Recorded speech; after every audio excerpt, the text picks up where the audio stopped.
승객이 하나도 없이 한 22km를 어쨌든 갑니다.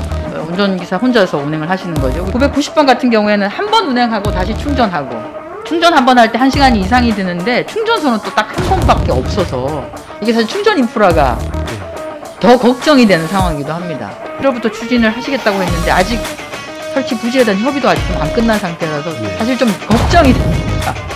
버스 바닥하고 정거장 턱이 맞지 않아서 장애인 휠체어는 지금 이용이 불가능하고요.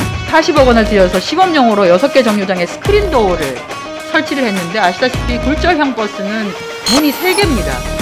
그러니까 이게 안 맞지요. 40억 원 들어 설치한 거 철거하고 다시 이제 지어야 되는 상황이고요.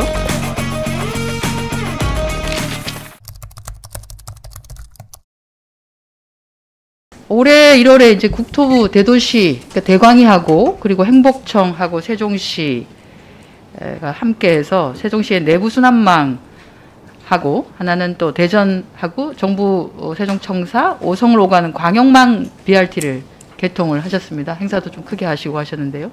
전국 최초로 친환경 이게 대용량 전기 굴절형이죠. 예, 굴절형 버스는 지금까지는 없었는데 처음으로 도입을 하셔서 4대를 도입했는데 900번 이건 이제 내부 순환망 2대이고 990번 이렇게 해서 이건 대전과 오송을 연결하는 버스입니다.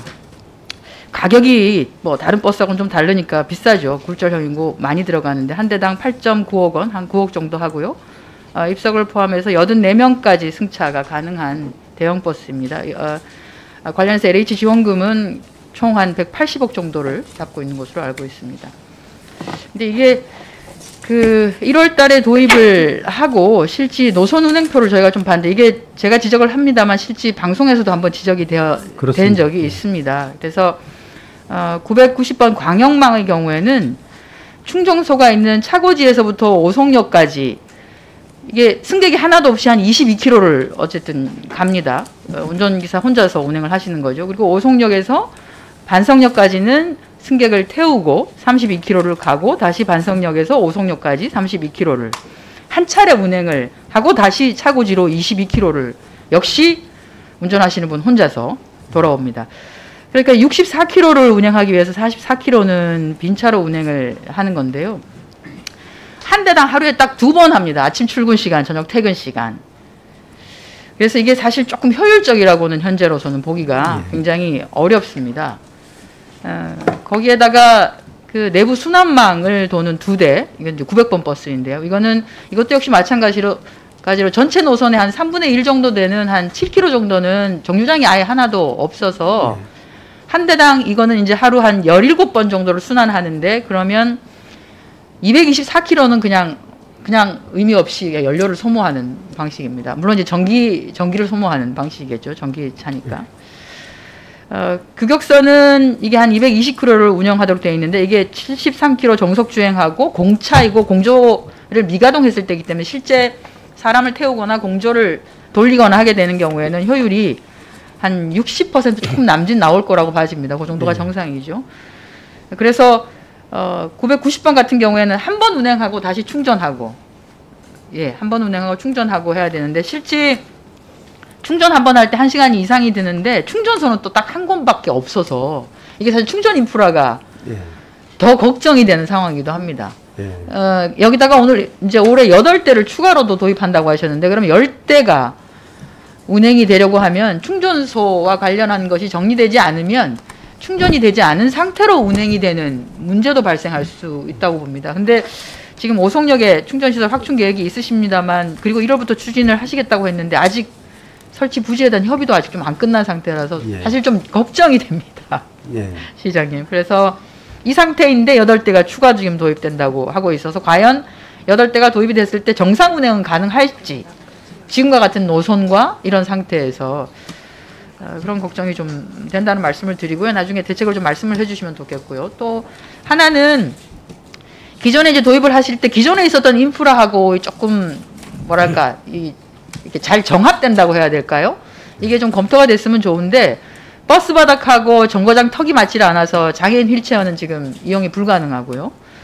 또 하나가 이제 LH에서는 40억 원을 들여서 시범용으로 6개 정류장에 스크린 도어를 설치를 했는데 아시다시피 굴절형 버스는 문이 3개입니다.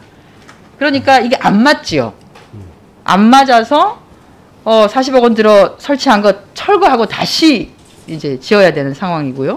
이건 뭐 마찬가지입니다. 기존의 일반 버스 정류장도 정기굴절 버스에 내리는 거에 맞게 정류장을 다시 해야 되기 때문에 이게 1차로 14개소 공사 그 14개소 현장 버스 정류장만 다시 이제 개선을 하겠다고 하는데 14개소면 상행 하행 이렇게 해서 결국 28개 정류장인데 이거 하는데 290억 원이 들어가는 상황입니다.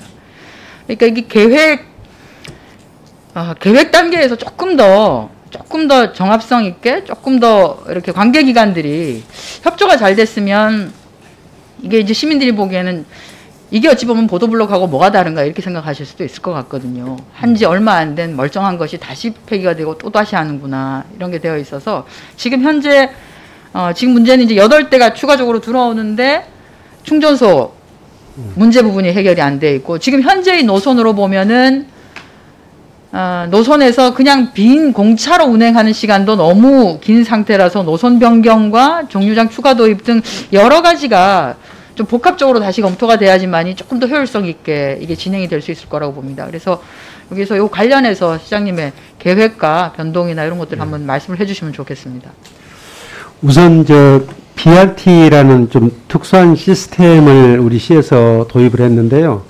이게 원래 당초에는 이제 지하철을 만드는 대신에 지하철이 굉장히 많은 비용이 들어가기 때문에 지하철 대신에 버스 전용 차량인 BRT를 만들고 또 거기에 적합한 바이모달 트램이라든지 전기 울절 버스 같은 거 개발하자 이렇게 했었는데 처음에 2007년도 8년도 그때쯤에서 이 차량을 개발하는 바이모달 트램을 개발하는 사업을 시행을 했었는데 이게 생각보다 좀 개발하는 데 시간이 좀 많이 걸렸었습니다. 그러다 보니까 원래 계획대로 전기 울절 버스와 같은 바이모달 트램 이런 것들을 바로 적용할 수가 없는 그런 상황이어서 우선 버스로 그 기능을 대체하도록 해서 그동안에 이제 차량 개발할 때까지 좀 기다려 왔었던 것이고요. 이제 차량이 드디어 이제 개발이 돼서 적용을 하는데 좀 개발되자마자 이게 또 테스트를 좀 해봐야 될 필요가 있어서 네. 지금 이제 4대는 이제 테스트 기간에 차량은 어떤 문제가 있고 또는 이제 시스템은 어떻게 보완해 나갈 것인지를 테스트하기 위해서 지금 금년 1년 동안 좀 돌려보고 있는데 지금 말씀하신 대로 예를 들어 이제 충전소 문제 그리고 도로하고 차량 간의 그 인터랙션 문제 그리고 실제로 이제 시민들이 탑승 과정에서 나타나는 여러 가지 문제들 이런 것들이 이제 종합적으로 좀 검토하는 기간으로 금년 1년을 삼고 있다 이렇게 생각을 하시면 될 것 같고요. 그 과정에서 이제 내도시권 광역교통위원회하고 협의를 해서 실제로 이제 좀 더 많이 확대 적용할 수 있는 방안에 대해서 지금 구체적인 검토를 하고 있습니다. 특히 이제 출퇴근 시간 같은 경우에는 금년에는 이제 코로나 때문에 탑승객이 많이 줄어들어서 그러는데 오송에서 특히 이제 8시 전후에서 출퇴근 시간 같은 경우에는 버스가 계속 연달아서 이렇게 출발해야 되는 그런 상황이라서 이제 대용량 전기 굴절 버스가 굉장히 유용하다 하는 그런 평가도 받고 있고 그래서 궁극적으로는 우리 이제 세종시가 건설되면서 이 시스템을 좀 정착시킬 수 있도록 하는 것이 방향으로는 맞고요.